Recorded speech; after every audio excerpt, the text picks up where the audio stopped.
Good morning, everyone, and welcome. My name is Maria Tranquilli, and I'm a program manager at the NASDAQ Entrepreneurial Center. For those of you who may not know, the NASDAQ Entrepreneurial Center is a nonprofit dedicated to enabling entrepreneurs from all over the world to realize their maximum potentials and grow. We'll open up today for live Q&A at the end of the event. Please make sure you submit your questions in the Q&A function at the bottom of your screen throughout this presentation. And none of what we do could be possible without all the amazing support from our sponsors. We're humbled by their contributions. During these unique times, we are curious how sentiment is among the entrepreneurs that we work with. We would like to start by taking a poll to see how you are feeling about your business right now. Poll number 1, how are you feeling?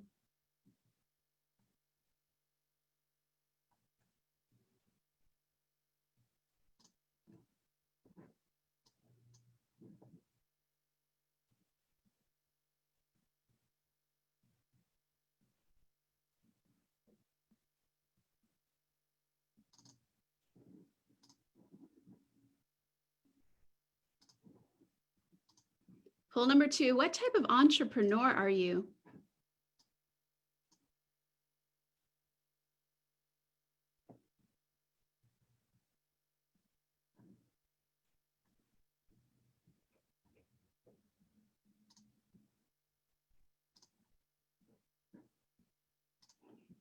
And last but not least, what is keeping you up at night?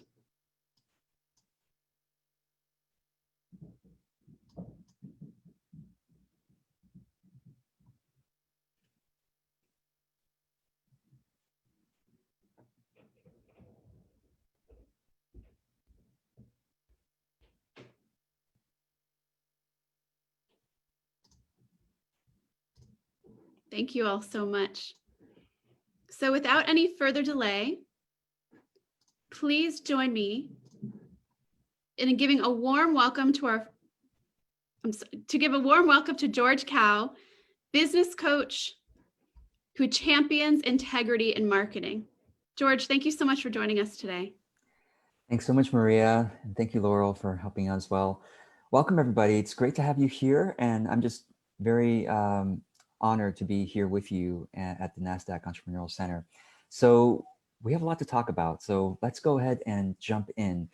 The topic today is about demystifying Facebook ads. And I'm just really curious, and we don't have to set up a new poll for this, but how many of you have either, so you can chat into the chat below if you like. Have you never run Facebook ads before? Have you run Facebook ads in the past, but maybe you couldn't work it as well as you'd like to, so maybe you stopped? Or 3, you run Facebook ads consistently. And I'm just going to give you a moment, and I'd love to see. And you'll see that we have people of different experiences here. Yes, so everywhere from never to consistently. So I'm hoping that what I share today will be useful to all of you, because I'm not going to be going into the nitty-gritty details of, okay, here's what you click on and things like that, because that takes about 7-8 hours. And I have a kind of a paid course for that goes into all the nitty-gritty details. But I wanted to give you all my overall strategy for it, so that you can learn the nitty-gritty details from somebody else if you want to, or from me, or figure it out yourself. So the overall strategy is important, because if we don't use Facebook ads with an effective overall map, we tend to find ourselves spending potentially a lot of money, and maybe we're even attracting a lot of people, but maybe the people aren't the right people that we're trying to reach. So there is a document that I want to make sure you can access, and I'll have Maria or Laurel chat that document in for you all again. If you can't access it for some reason, don't worry, you'll get the link to the document with the follow-up email, and probably in the Facebook chat as well. But the document, as you can see, starts with Evergreen Principles. So let's start there, because if you learn and understand Evergreen Principles, you'll be able to go in the, a good direction for your marketing year after year.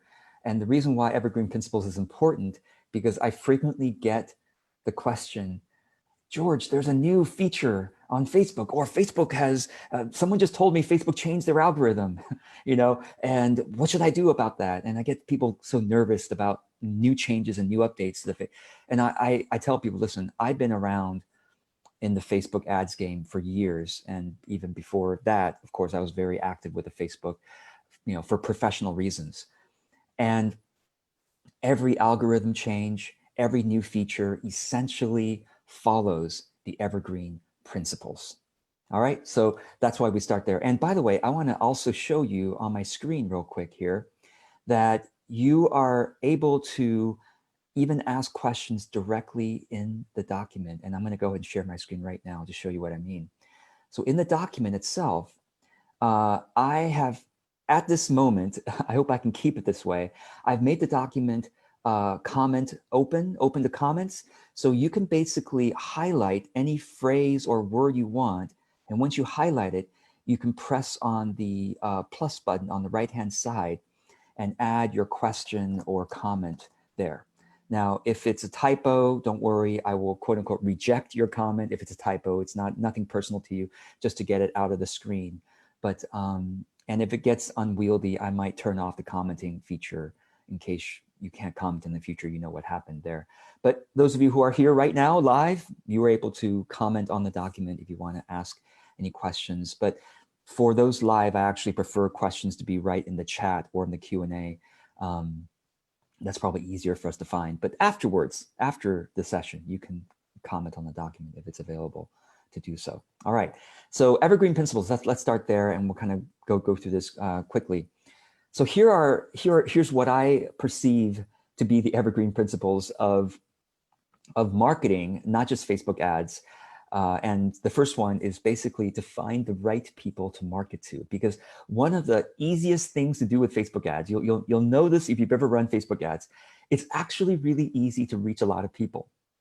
Okay, I mean, really, for $10, you can reach anywhere from probably 300 people to 3,000 people just for $10.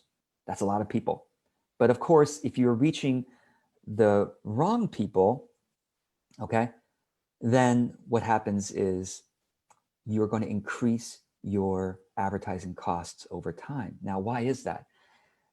A lot of people have this idea, well, let me just reach the maximum number of people, and then a few of them, let's reach 1 million people, right? Because out of the million, even if 1% buy my product, then that's, what is that, 10,000? Is that right? 10,000 people, 10,000 customers. That sounds good, but the problem is if you reach 1 million people, here's the reality of it. People buy your product or your service because they trust your brand.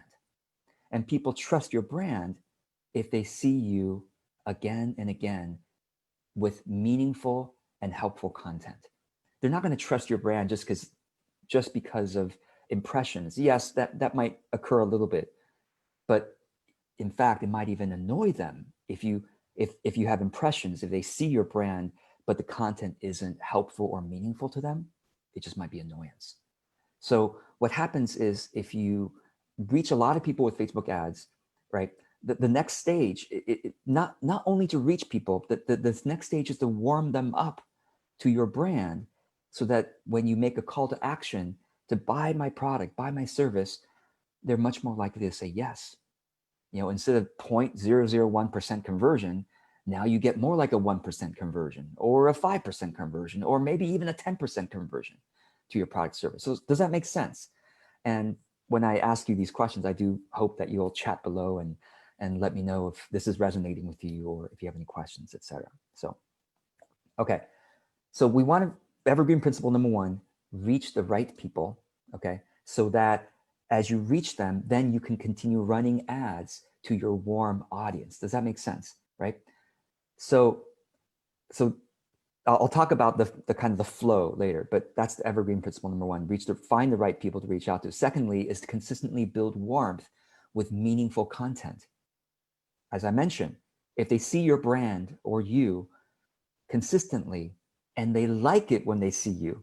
It's not just, oh, there's that person or that company again with annoying me when I'm trying to find the updates of my friends and family on Facebook, but like, oh, there's that brand, and every time they show up, I like the message they write. It's actually helpful to me.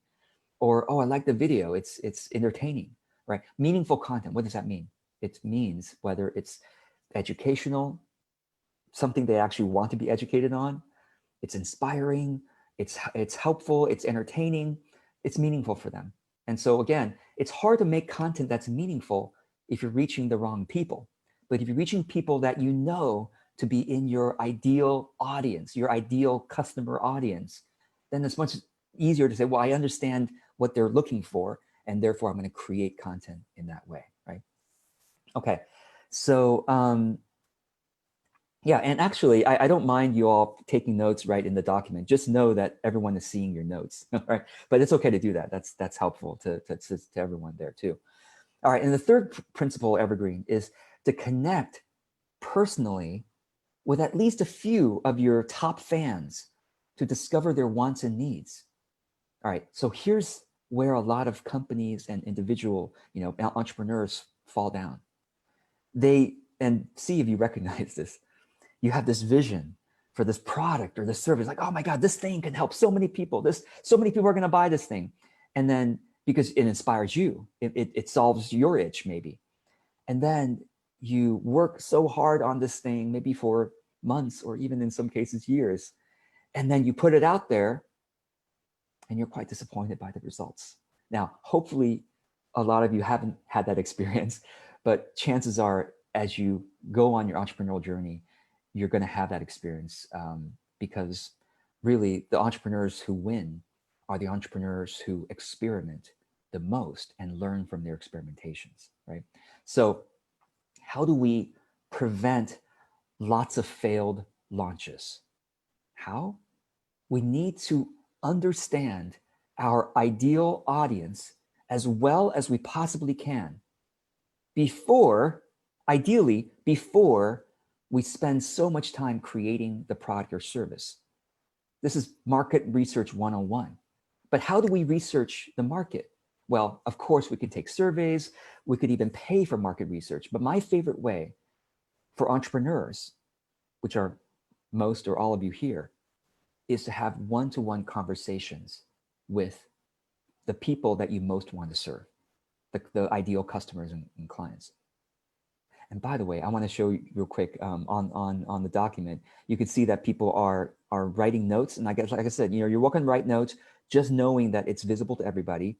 And the other thing I want to show you is if you highlight a bunch of stuff, it'll show up as some color to everybody too. So there's somebody who's highlighting everything right now. That's why it's showing up as pink. So just FYI, just click away. You might not want to highlight everything, and that way it doesn't show up as pink for everyone. Okay, all right.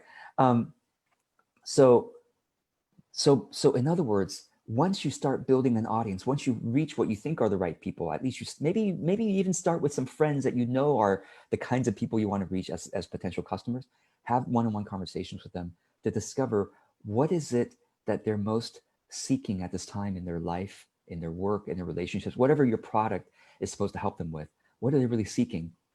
Okay. What have they tried before already? What kind of products have they already bought? Because by the way, what they've already spent money on is a big clue into what your market is. Because what is your market? Your market is literally the expenditures of your ideal customer. Let's think about that. The money they are literally spending on different things that are related to what you want to provide, that is literally your market. Because where does your income come from? Where does the revenue come from? It comes from the expenditures of the ideal or the customers, right? So you want to find out where they're spending money, what's not working for them, what they're still looking for. That's the kind of conversation you want to have with them. That's what I mean by connect personally. And then, of course, the other thing to do with market research is to study the ads of your industry. And I've given you a link right there in the resource document that says FB Ads Library. And if you click there, it'll bring you to a place where you can literally search for different business pages in your industry. And you can find out, literally, you can find what ads they're actually running right now. And you can find out whether the ads you can look at the ads to get some ideas, see what you feel is effective that you might want to emulate and test it out on your own. Because ultimately, we only know what ads will work when we test it ourselves. We can't really even know if it's working by looking at other people's ads. We can get ideas, we can study them, but we'll only know by our own internal numbers. Oh, look at the click-through ratio, or look at the cost per unique outbound click, or look at the cost per reaction or cost per comment or whatever. Okay, so the last evergreen principle is then as you find the right people, as you warm them up with meaningful content, as you get to know them personally and study your industry, now you're ready to occasionally invite your audience to your products and your services. And by occasional, I mean, it's up to you. If you're a business that's able to post a lot on Facebook, maybe occasional invitation is once a week. You have something that you want to bring their attention to. Hey, everyone, we've got a sale on this product. Hey, everyone, if you haven't yet checked out our webinar, or whatever it is that you are, call to action means you're asking them to start taking steps towards becoming a customer. That's really what the call to action means, right? And when I say invite, that's the feeling that I hope you'll take on. I think about inviting your audience to become customers or clients as, now that you've built a meaningful interaction with them, you have a warm audience. I think of marketing as kind of like building friendships with a lot of people at scale. It's like building friendships at scale.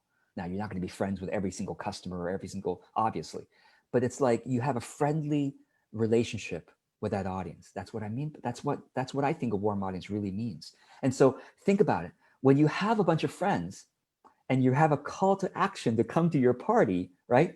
Think about this psychology. Do you strong arm your friends? Oh, you better come or you're not going to be a friend of mine anymore, right? Or you better come or you're going to regret it. Hopefully your friendships aren't like that, right? Your friendships like, hey, Maria, I've got this party that I'm doing this Saturday night, and as a friend, I'd love for you to be there. If you can, no worries if you can't. The party will be recorded or whatever it may be. You can buy the party later, whatever.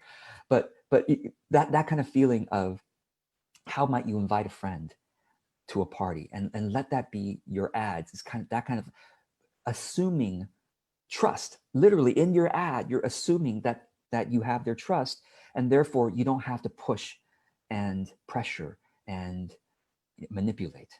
You're simply being authentic and honest and excited as you would inviting friends to a party, and not having to pressure yourself that, oh my God, if they don't buy, that must mean that, I need to reject them or that they're rejecting me. No, it's just, oh, hey, the party, I set up a Hawaiian theme, and I guess a lot of my friends don't.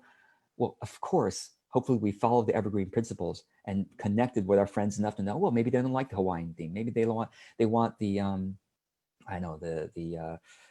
some other theme. I can't come up with one right now. You can come up with one in the chat, but it's like, they want another theme. Okay, once I get to know my friends, I'm going to create, or at least frame my product or service, frame my marketing around the actual wants and needs of my ideal customers. All right, so hopefully that helps.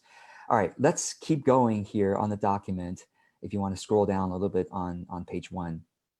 And Facebook, I think, understands the evergreen principles of marketing.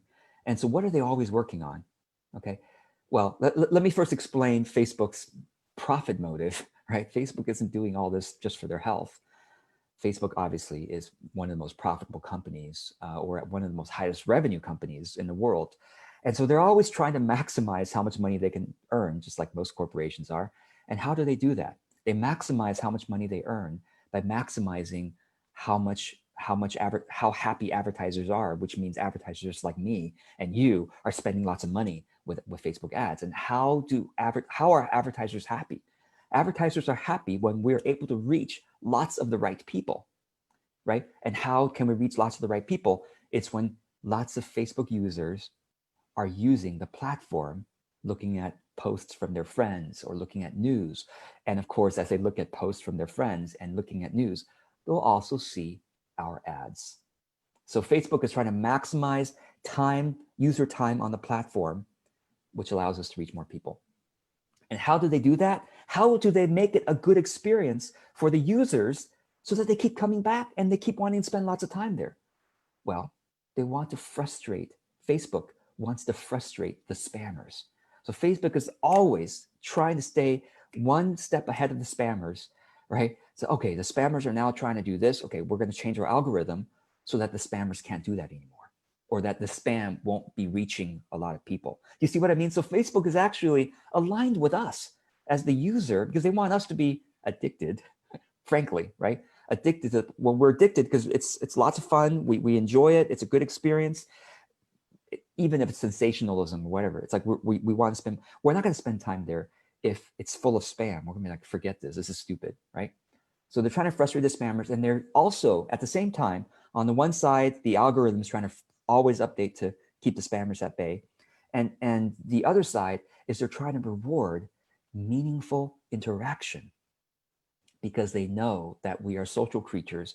And if we see that one of our posts has been liked or people have commented in a nice and friendly way, oh yes, that makes me want to post more often. And of course, people who post more often are much more likely to keep showing up and check on their posts and check on their likes. And also meaningful interaction in terms of Facebook, if you want to bash them all you want, it's okay. They are studying how much your mouse is hovering over which items. Literally, Facebook is tracking all that. If you hover your mouse over this article for a while, or of course, if you click on it, Facebook goes, oh, you're interested in, Black Lives Matter. Got it. We're going to give you more of that content from your friends in the future. Or someone else hovers over, they're interested in surfing.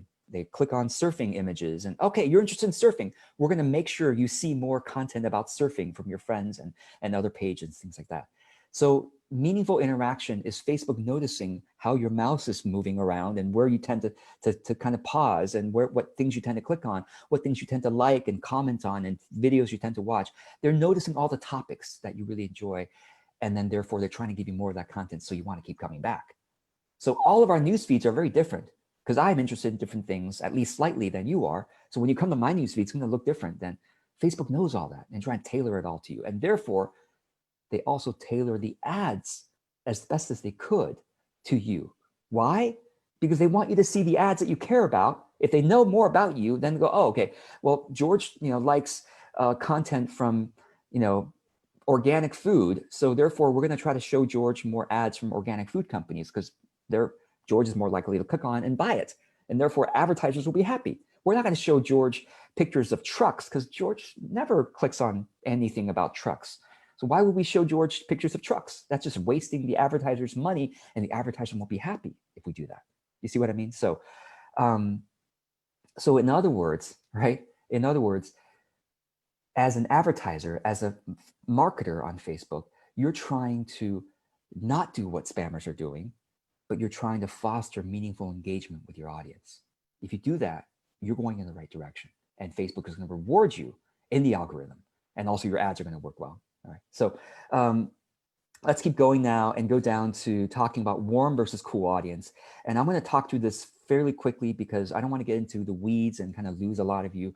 But again, strategy, we're going to stay on that strategy level. And even those of you who are advanced can apply this, right? So to run Facebook ads, you're going to have to get familiar with these terms. A warm audience are people on Facebook who have already engaged with your brand in some way. So that could be they even if they simply visited your Facebook business page, that's considered an engagement. Of course, they like your posts on your Facebook business page, or comment or share, or if they watch your video for more than 3 seconds from your Facebook business page, that's considered an engagement. And also, you can upload, you can install a Facebook pixel, what's called a Facebook pixel, on your website, which means that, well, for those of you, it's tracking them via cookies on your website. I know a lot of people, some people on the internet are blocking cookies by default, but a lot of people aren't. And so it's not going to give you the perfect picture, but it'll give you a good representative picture of, okay, these are the types of people who are visiting my website. Now, Facebook never gives you, as an advertiser, exact names of people that are engaging with you, because they want to protect their privacy. So you never get individual contact info or even names, identifying info. You never get that as an advertiser. Facebook has been punished enough for their privacy issues. So all you always get is aggregate information, aggregate data about your engagers. So people who have engaged with you on Facebook, your brand, people who have visited your website and haven't blocked cookies, and also anybody you upload as an email list, for example, or your customer list, you can upload that to Facebook in a confidential, secure, and private way, okay? And Facebook, again, is going to do their best to match what you upload, the email addresses and the whatever other information you can upload.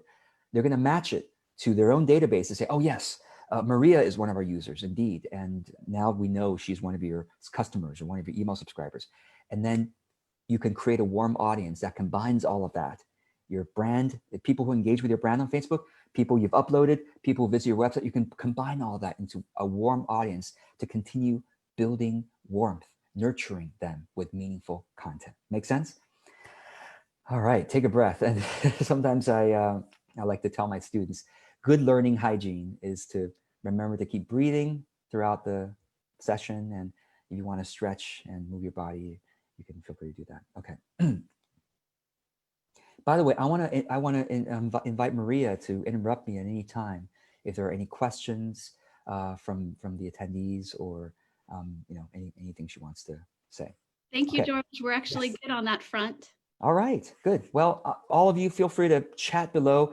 Let me know, how are we doing here? Is this helpful to you? Is it not helpful?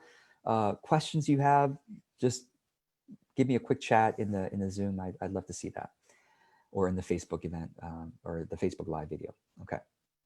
All right, so that's warm. Okay. Lukewarm is people who have engaged with your brand at some point, but not in a while. Yes, you can also define that in Facebook ads and be able to reach the lukewarm people with a more interesting message, with a more meaningful message than you typically, your the best of content should go to the lukewarm audience, right? To bring them back, to get them engaging again. And then lastly, the cool audience are the people who you would love to reach, the millions you'd love to reach who have never engaged yet. And you can define that in Facebook ads too. Yes, Facebook ads can say, I want to reach people who are interested in these topics and in this age range and who love these brands and these authors and these organizations. I want to reach people like that, excluding my warm audience, because I'm going to reach them with new messages that my warm audience doesn't need to see. So you can do that with them. Okay, so let's go down to page 2. We're talking about the ad flow. What's the general pace, or not the pace, sorry, the steps where you would take on Facebook ads to do this with Evergreen Principles. So the first thing to do is to start with whatever warm audience you already have, and you have one. Okay. Some of you have an email list of subscribers, or even better yet, customers. If you can upload them separately so that you can target them with different kinds of ads that are more relevant to them. You're always trying to find relevance here. So start with warm audience by uploading your customer list, your subscriber list, putting Pixel on your website. Hopefully you've already put it on there, but if not, do it today. Okay, Facebook Pixel. Or if you don't have any of that yet, you start with your warm audience among your friends and your colleagues. You can simply ask your friends, relevant colleagues, say, hey, I've started a Facebook business page where I'm going to be sharing content about XYZ, which I know you have some interest in. I'd be so grateful if you could go over there, and if you enjoy it, genuinely enjoy it, I'd love your comment or your likes there. It would just feel like a real support to me. Start with your own network. So what do you do, okay, with Facebook ads? You basically do 3 things besides the startup that I talked about, getting the warm audience going. You do 3 things. One is you run consistent warm ads, meaning ads to your warm audience to bless them with content. Yes, I use the word bless, and I'm sorry if that's a religious word for some of you, but that's really how I think of it. I think of content, free content, as my ministry. Again, disregard that word if you think of it too religiously. What I mean is, it is a cause. It is a genuine, heartfelt service to humanity, at least to your warm audience. So if you are part of my warm audience, you're going to consistently see my videos that are free videos that are just educating you, hopefully inspiring you, maybe even occasionally entertaining you, right? I'm not that entertaining, but I can crack a joke every now and then, but at least educating and inspiring you about, my field, authentic marketing, etc. Okay. So continue to run warm ads consistently. By consistently, that's totally up to your budget. That might mean once a month for you. That might mean once a week for you. I'm going to speak generally here, so it reaches all of you. So warm audience, consistent ads that are just content, okay? With occasional imitations, I should add that. It's usually content that they see. Oh yes, George. Oh yes, he educates us about that. We're so grateful. Oh yes, Maria. Oh yeah, she educates us about that. That's awesome, great.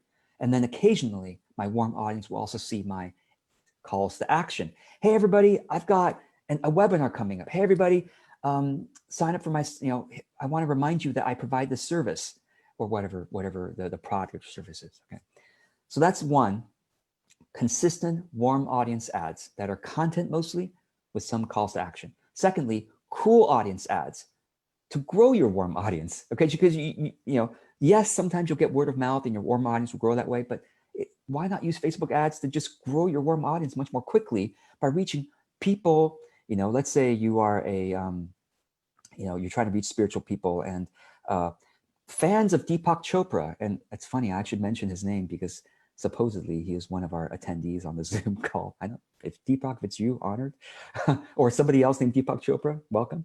But yes, you can reach fans of whatever company, brand, influencer that's well known, especially, but even some of the smaller ones. All right. So run cool audience ads of your best content so that they encounter you when they're surfing Facebook and go, oh, wow, that's actually helpful. Or I don't know who this is, but I don't know what brand this is, but that's actually inspiring. Huh, I'll like it, right? They'll like your post. And now they're going to start seeing your warm audience ads ongoing from there, at least for a while, until they time out and then become part of your lukewarm audience, which is next. Also run lukewarm ads consistently. Again, for you, that might be once a month or once every 3 months, depending on your time and your budget. Lukewarm ads are people who had engaged in the past, but haven't in a while. Run your best content to them. Oh, it's to remind them how great your brand is or how good of a fit your brand is for them. So I've already said ongoing content plus occasional invitations, calls to actions. And content, I'll spend a little bit of time here because I do want to get to the third page and show you some sample posts, right? For me, content is not about trying to sell. I know a lot of marketers like to use story selling, which is the idea that all of us grew up with watching commercials on television, and we're really grateful when the commercial is actually entertaining. It tells a story. And it's like, oh, we're drawn into the story. Oh yeah, and by the way, they're selling a truck or they're selling organic food or whatever it is, right? That is okay in the context where audiences know they have to sit through that commercial, so might as well be an entertaining story. Okay, I don't agree that we should be using content to be selling all the time on Facebook. And let me tell you why. When people are on Facebook, they don't have to sit through the entire 1 minute, 3 minute commercial. They can scroll on by, or they can click X and go on with their day or whatever. So I really like to have the content that they're seeing most of the time from us to be simply, life-giving for them. It brings them value or entertains them, brings them value, includes entertaining, I guess, educates, inspires, entertains, and some combination of that, okay? So it's really about, in my language, it's a ministry.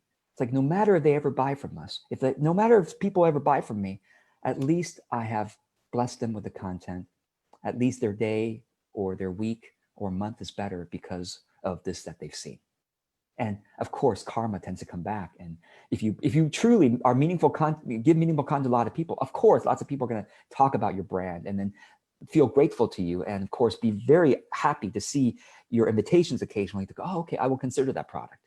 Okay, so invitations, like I said, a call to action can be buy a product, service, join an event, join a webinar, schedule time to talk with you or your sales team, sign up for your email newsletter, follow you on other social media channels, whatever it is you want to ask them to do to take more steps toward being a customer, right? or vote on several options for a product name or an event name, or whatever it is. That's a call to action too. So at this point, I'm going to just show you on my screen some of the examples of, let me see, show you this here. And Maria, if it's hard to see for whatever reason, you can let me know and I can make some adjustments here. That's great. Okay, so I want to show you sample content. And what I really do, like I said, most of this stuff is content. In fact, all these examples are content only. And here's what's interesting about this. With my content, I do almost entirely text only or videos. Okay, text only content is really good for cool audiences, and video content is good for warm audiences. So I'll just give you a couple examples, right? So this is a text only post on Facebook, no images. Oh, other than of course my profile logo, that everyone has that obviously, but there's no images for this post, and there's no links. It's just a text only image. And then, lots of people comment and say, thank you. Johannes is actually on our webinar right now. So thanks for being an attendee here. So yeah, so that's text only content. Why do I recommend text only content for reaching cool audiences? This is really important. Most of the Facebook ads training that you're going to get is telling you, oh, you should advertise images. You should advertise videos to people who don't know you yet, because those are the most engaging ways of course, images are more engaging than text. Of course, videos are more engaging than text. Duh, I know that too. But remember what I said about Evergreen Principles. We're not trying to reach more people. We're trying to reach the right people. So whenever I've run image ads or video ads to cool audiences, I get too many non-ideal engagers. Remember, a video engagement is 3 seconds or more. So if someone watched my video for 3 seconds, go, not for me, Facebook goes, oh, they're an engager. You could start running warm ads to them, which is, of course, going to increase my advertising costs for my warm audience. I don't want that, because as my warm audience grows, I have to spend more money to reach them because it's a bigger audience, right? So here's a weird thing about applying the Evergreen Principle to Facebook ads. I'm actually trying to be almost invisible to my cool audience. But I know that with just a few lines of text, if they're thinking about that issue too, then the reticular activation system of our brain, if you're thinking about buying a red car, you're going to start seeing red cars everywhere on the road. More, it's like, how come I never saw so many red cars before? Your reticular activation, because you're thinking about it. You're thinking about that problem or that goal or whatever. Same thing with our text only posts. If the issue in a few lines before they click continue reading or before they click see more, if they see a few lines, go, oh my God, I totally resonate with that. Even they don't know your brand, they're going to go, oh yeah, I resonate with that. Click see more. For those who don't, their reticular activation system is going to make them just keep scrolling. And we want that. We don't want the wrong engagers to increase our warm audience costs and also to increase emails or spam or trolls or whatever it is, that bad comments on our stuff. Text only ads for cool audience is what I recommend. Not images, not videos, because we don't want too much engagement, okay? So next up, I show you a long example of a long text post and a short example, literally only 10 words, and inspiring people to write things only 10 words if they want to. If they're feeling too much pressure of writing, just write a few words. It's okay, as long as the words are actually relevant to your audience. That's to your ideal audience. That's great. Okay, and then video posts. These are really to my warm audience, and you could see, first steps in starting a business. This is a Facebook Live I did. This was, broadcasted to my warm audience. I ran. I'm not sure. I don't think I've run an ad yet on this one, but anyway, you can watch that if you want to. And with my warm audience stuff, I also could put a link to the blog post in case they want to read it, or they could watch the video if they want to. And then, all right, Facebook event. That's another type of ad. Okay, I should really say sample. Yeah, and this is a call to action. So this is an event that I'm promoting with a friend of mine, and this is a Facebook event to say, hey, if you all want to come to this event and learn this technique, and so that's that. Okay, and the occasional link share. So sometimes I do share links. It's really when I'm promoting somebody or somebody's promoting me and they have a link they want me to share. For example, the link for this event, of course, I shared it. And then occasional, if you want to see my additional Facebook content to kind of follow me there, there's a link for that. Okay, so when do Facebook ads, and I think we're almost we're almost at the end of the content here. So when your Facebook ads aren't working, for those of you who have run Facebook ads, George, Facebook ads didn't work for me. What have you got? All right, why don't they work? Usually it's because the warm audience isn't big enough. Well, how do we do that? Solution, content ads to cool. And also I should mention, have you already followed the steps for warm audience above? Remember, I told you the first couple steps for warm audience, if we scroll up here, are these things, right? So I would just want to put the link in here, the steps. Okay, so sorry, bear with me for 10 seconds here. I just want to make sure you can easily get back there. Okay, or if you have what you think is a big enough warm audience, and by the way, big enough is completely up to your business model. For some of you who are in companies that need to reach lots and lots of people, big enough might be you need 50,000 warm audience members. For those of us who are solopreneurs, maybe you only need 20 regular people commenting on your stuff to consider yourself having a big enough warm audience. It's really up to your business model. So if it's audience might not be warm enough, you think you have a big enough audience, but they're not warm enough to you. Well, what do? Content ads to warm, like I said, right? Sometimes you're not sure you've built the right audience. What do you need to do? You need to test more cool audiences.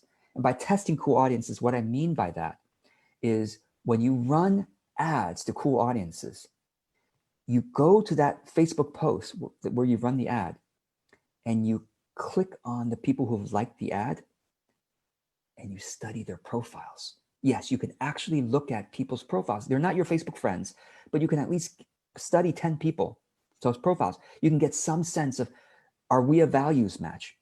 Do they seem to be interested in my kind of field? Okay, my kind of industry, my kind of product. Okay, so testing cool audiences is something I do all the time myself with clients. It's really, really important to get to the right audience that way. Of course, I teach all this in detail in my Facebook ads course if you're interested.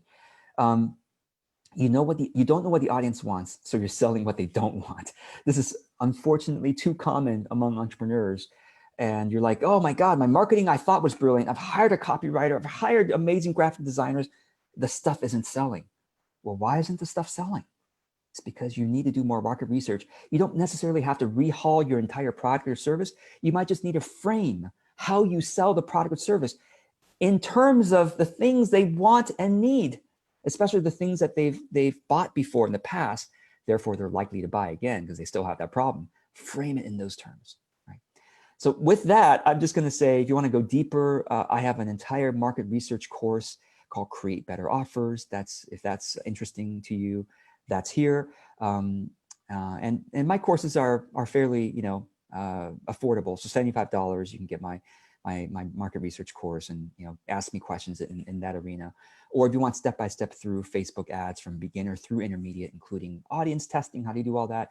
My Facebook ads workshop is available to you as well.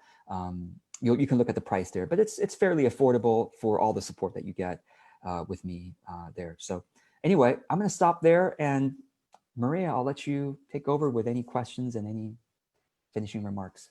Wonderful. George, thank you so much. So we do have some questions in Q&A. One from Lana.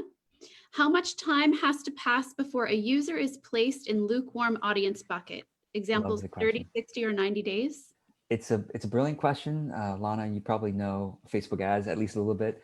So it depends on how large the audience is. And a couple things. It depends really upon the rhythm of your ads. So for example, let's say somebody only runs ads, twice a month.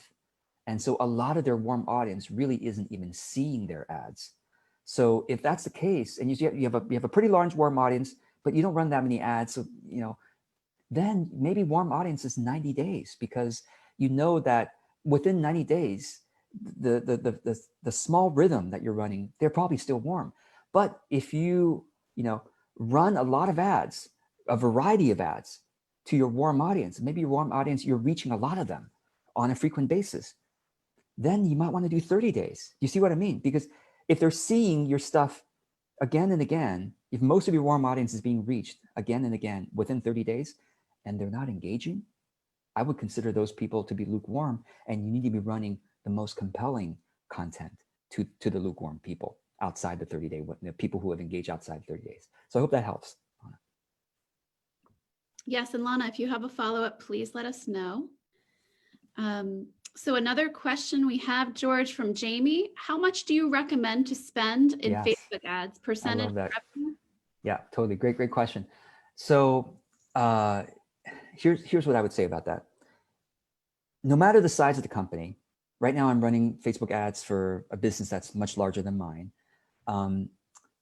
You always start with the small, a test budget. So maybe with a larger company, a test budget might be, all right, let's throw $1,000 at Facebook ads to test things out before we scale it up. Could be that. For those of us who are solopreneurs, it's more like, let's spend $100 or $50 to test. And when I say test, I really mean, you're testing cool audiences. Am I reaching the right people?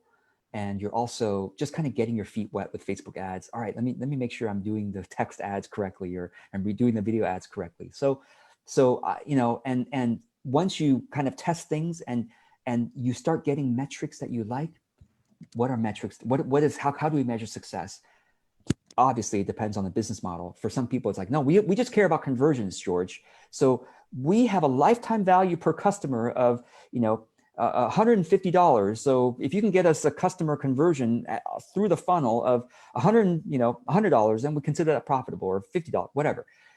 For some people, it's like, well, let me just make sure I'm getting the right people. So first, so my testing cool audiences, and 5 out of 10 people I study for my cool audiences, I look at their profiles. They're the right people, good enough for me. So it depends. And then the key idea, test budget in the beginning, that you're very comfortable throwing away, meaning test, experimentation, and then scale up as you start seeing the numbers that you like. You scale up more and more. Because right now I'm spending quite a bit more on Facebook ads than most of my clients, because it's super profitable for me.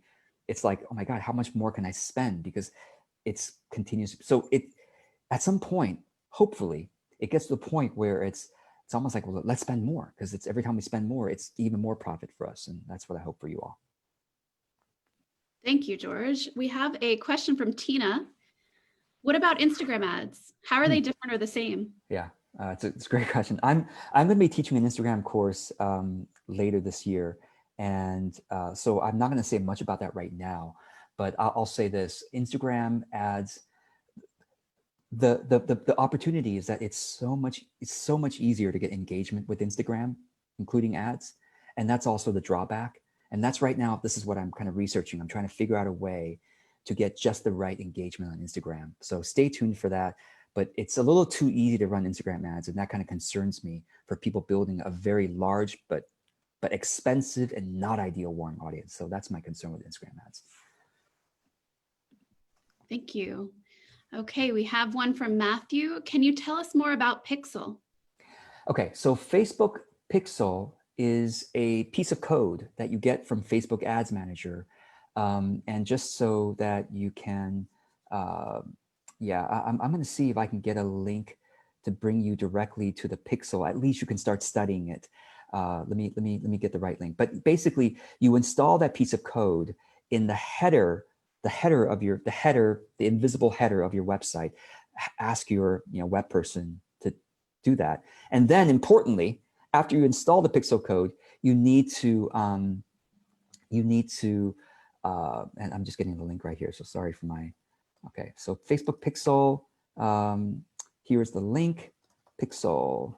Okay, so it's basically business.facebook.com/events_manager. Anyway, this is going to be in the, I will be sure to put this in the, or someone else will probably put this in the document as well. So you install that code on your website. It's very easy to do. And then you have to test to make sure it's working by installing, but the easiest way that I know is to install what's called the Facebook Pixel Manager, which is a Google Chrome extension. Let's see, Pixel, gosh. Okay, so there is a Google Chrome extension called Facebook Pixel Helper. Sorry, Facebook Pixel Helper, and I will get you the exact Chrome plugin link. That's an official plugin from Facebook. Very lightweight piece of software to test your pixel. Okay, so there's that link in the chat, and someone else will add it to the document, I'm sure. And then once you install it, starting that moment forward, Facebook will start tracking who has landed on your website. Any page, you just have to install it in the header code, and that should duplicate to every single page on your website. And then you could start, the cool thing is you could start to say, all right, once you get enough data, once you get enough visitors, you can say, all right, I want to target the ads to people who have visited my services page, but who are not customers, who are not clients. Easy to do that.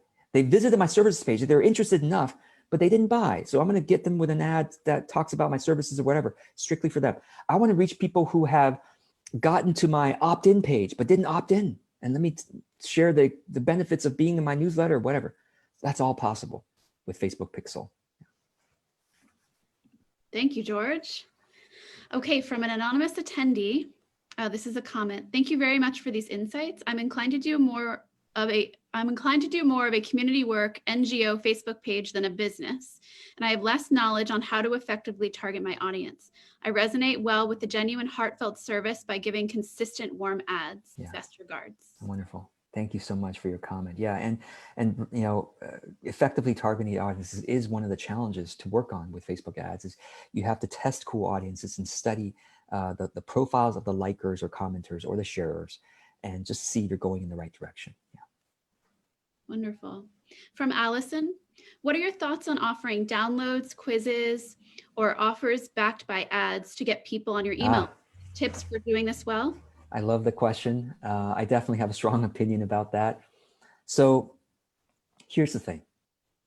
None of us need an email list. That might sound shocking. Well, of course you want an email list. That's the only asset you really have control over the relationship with your audience, an email list. Okay, I get it. The thing is, too many companies and entrepreneurs use bait, B-A-I-T, bait, to get people opting into their newsletter. And a lot of the people don't really want ongoing emails from that company or that entrepreneur. And so the email list becomes very weak. You get an open rate of under 20%, under 15%, even under 10%. And the email deliverability is also, you know, less than ideal. And you end up having to pay more money for your email list services anyway. So, and you end up annoying a lot of people because like they opted in for that quiz or whatever, and they don't really want your ongoing email. So it doesn't build the best relationship. My opinion about this is you should have people join your email list who want to receive your ongoing email. So if you go to my website, I don't blast you with a pop-up saying, join my email list. In fact, you have to kind of find where to join my email list. But the people who actually want to receive my ongoing emails, they opt in. I have an open rate of 35 to 40%, which is almost unheard of, you know, in the email marketing industry. So here's the bottom line though. It's a good question. I appreciate it because most marketers are saying, let's use bait to get people opting into the email list. Why go through all that effort when if you're already reaching them with Facebook ads, you're already reaching them. So think about your Facebook ads audience as like an email list because you're reaching them. And if you reach them with content that they find meaningful, they're going to engage with the content and your Facebook ads are going to be some of the cheapest. My Facebook ads are some of the cheapest that I know as I work with lots of people because my Facebook ads are being engaged with a lot. So why are they cheaper? Why are my Facebook ads cheaper than the average? Because Facebook, like I said, wants to maximize time on site. So if my ads are getting engaged by people, Facebook says, great, we're going to show that ad more often, cheaper, because people like it. It's a good experience versus ads that people scroll past and don't. Their Facebook ads are really expensive. They're still showing them. If they want to pay, you know, $40, $50 per 1,000 people reached, great. But I often get $5 to $10, sometimes even $3 per 1,000 people reached. So it could literally multiply your ad costs a lot if you're not doing it meaningfully. So I hope that helps. Thank you, George. So we have one or two more questions. We have about 5 minutes left with our audience. So from Brianna, Any tips for someone whose current audience does not seem to have any obvious commonalities? How do we target? Yeah, that's interesting.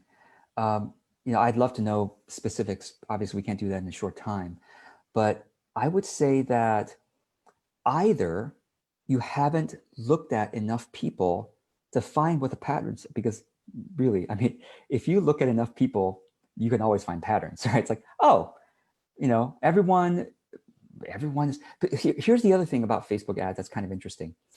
You can use what's called audience insights, the audience insights tool on Facebook. I'm going to give you a link to that. When you start building up an audience, Facebook will actually tell you what the commonalities are with the audience insights tool. And I'm just giving me a moment here to give you the exact link to that tool. Okay, audience insights, there we are. Okay, so I'm gonna give you the link here. Now, audience insights needs you to have enough, you need to have enough people in your audience. I think at least 1,000 with audience insights. Okay. So anyway, someone I'm sure will put that link in the document as well. Or you can just Google Facebook audience insights and you'll be able to get there. So that's one, is you probably have to study enough people. But secondly, if it's really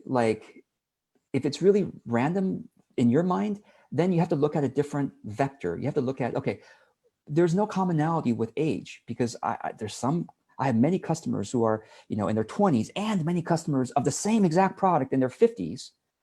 Then there's there must be some kind of values alignment. So there's some other alignment other than the typical demographics. There's some psychographical alignment.